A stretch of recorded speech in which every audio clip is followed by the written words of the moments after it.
If you want to get a high-paying tech job in 2025, I got you. It took me about 12 years with over 200 interviews to learn the tricks to smashing that interview. And that's what I'm about to share with you now. I promise I'll keep this very short and straight to the point. So here are 5 steps to smashing that interview. Let's go. Number one, apply strategically. See, understand you have that CV that was prepared 3 years, 5 years ago that you're always using to apply for jobs. And that's fine, right? But let me explain how the job application processes really works and what happens behind the scene. Now, say a company wants to, hire for a role and it's receiving 3,000, 5,000 job applications. I can bet that those applications are not reviewed by humans. They have a system called ATS, which means Applicants Tracking System. What does it do?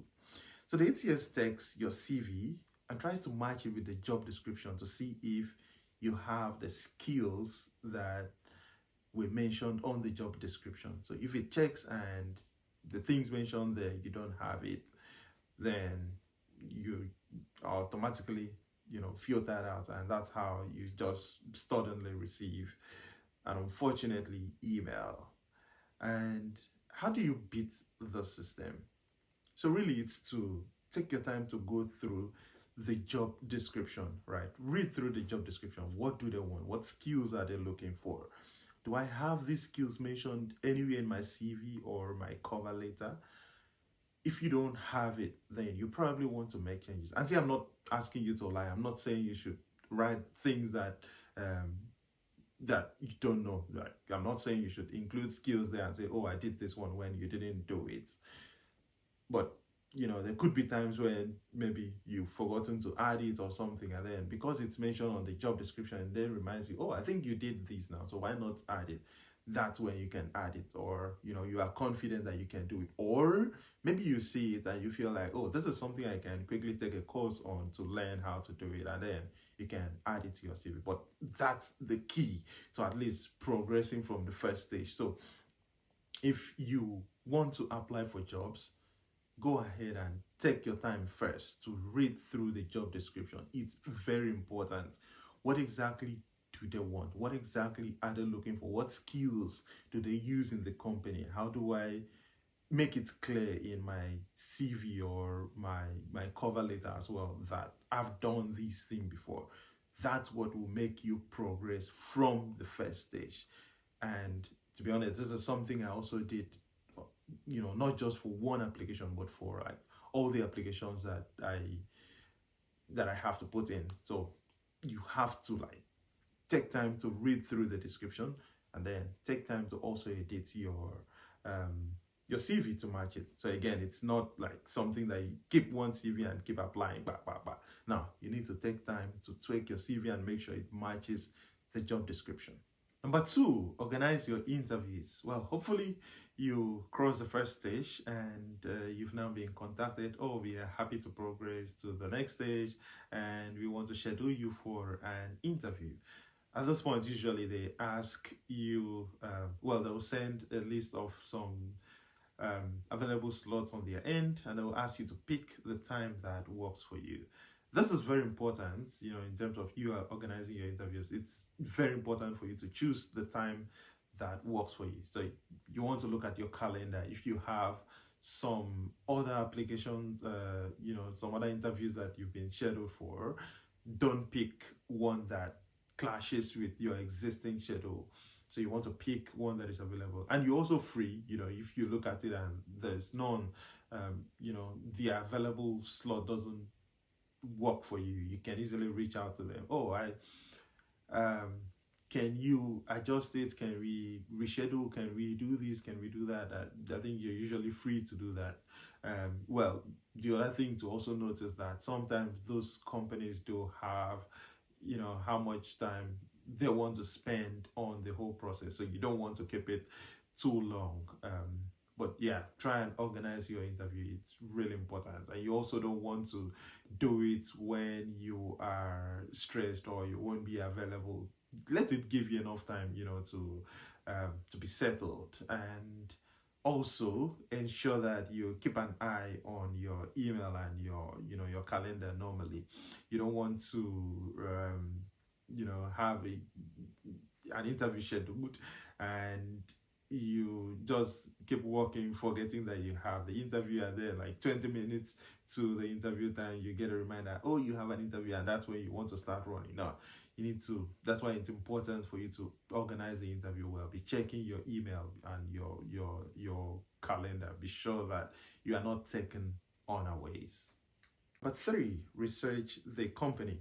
You see, I can't tell you how important this is, right? Most times people lose their jobs because the company feels like, um, you know, their values don't align with the applicants, right? So you want to take your time to research the company, take your time to know their values and what they do. Well, 99% of the interviews I attended, I was asked about their values, or what the company is about. So most times during the interview process, they'll just ask you, tell us about your company, our company.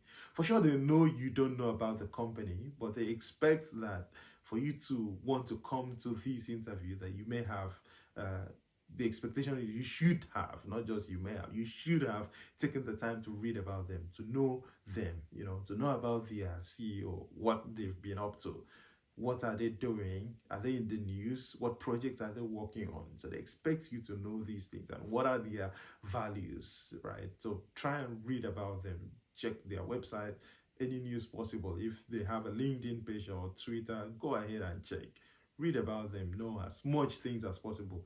Go for the interview fully prepared.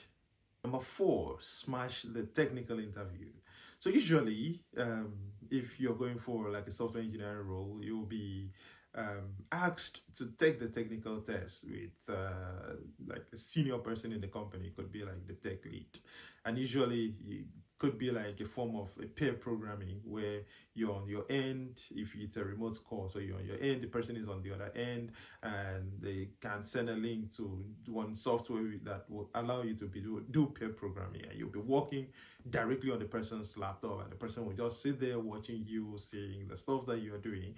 And usually, to be honest, these interviews are not even about you completing the task. Most time it's about them looking at the way you think, your problem solving skills, the way you approach problems. So sometimes, even if you don't have the time to like complete the full thing, if it's a full project or something that you were given to do, they really care about the steps you took to get to the point. So how exactly did you arrive at wherever you arrived? How did you approach this problem? What's your thinking process and stuff like that? So that's really what they are looking for. So you want to prepare well for that. And sometimes as well, you may be lucky and be asked to like write the code. Maybe they can give you a task and say, okay, just do this on your own and upload it on GitHub. Or on the other hand, some companies can, while on a live call, they can just give you a task and ask you to do, or some can just ask normal technical questions, so it's like question and answer session. You are not actively coding, so it comes in different forms, but the main point is them trying to understand how the way you work, and to see if that aligns with them. So you want to prepare very well for it, and usually all of these skills are always mentioned in the job description. So you want to take time again to read the job description, be sure of the skills. And if you are being scheduled for an interview, you will be sometimes, if it's like a coding interview, they will tell you what skills or what programming language you're going to be working on during the test. And if they don't do that, you may want to check the company again to see what they do. If they have a LinkedIn page, try and see if they have some employees on that them on LinkedIn. Go and check the skills. That will help you to understand the skills or the languages or the technologies that are being used in the company. That way you know how to prepare well for it. And last but not least is to leverage networking. This is not really about going for an interview or preparing for the job process and all that. It's really about you networking with people in people of shared interest, people in similar industry. So, say for example, you're a Node.js guy. You don't just be a solo programmer. You know, just a solo person. It's only you. Try and connect with other people. Try and follow other people. Try and see like the latest technologies, what's coming out, what are people talking about, and try and put in your own voice as well. Start building network as well. You know, before you know it, most times people even get jobs from recommendations. You know, I've been with people that say, oh, if you know people that are good, you know, recommend them, because when they see that you are good, that way they will know that, oh, if you recommend someone, instead of us having to go pay like a hiring manager to start going through this long process, or having to take a chunk of our time to start reviewing lots and lots of applications. If there is someone that can recommend somebody, then we can easily just go ahead with that person. So you want to leverage on networking. It's very, very important.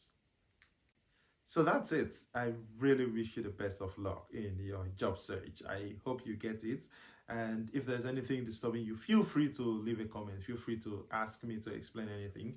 Again, I've been through these many, many times over the years. So I think I have some quality experience in it. So if you're struggling with getting your first job or something, go ahead and leave a message, and I'll be glad to provide a response and guide you towards getting the job. And if you've not subscribed, please go ahead and subscribe so you can be receiving amazing content like this. Thank you, and see you in the next one. Bye.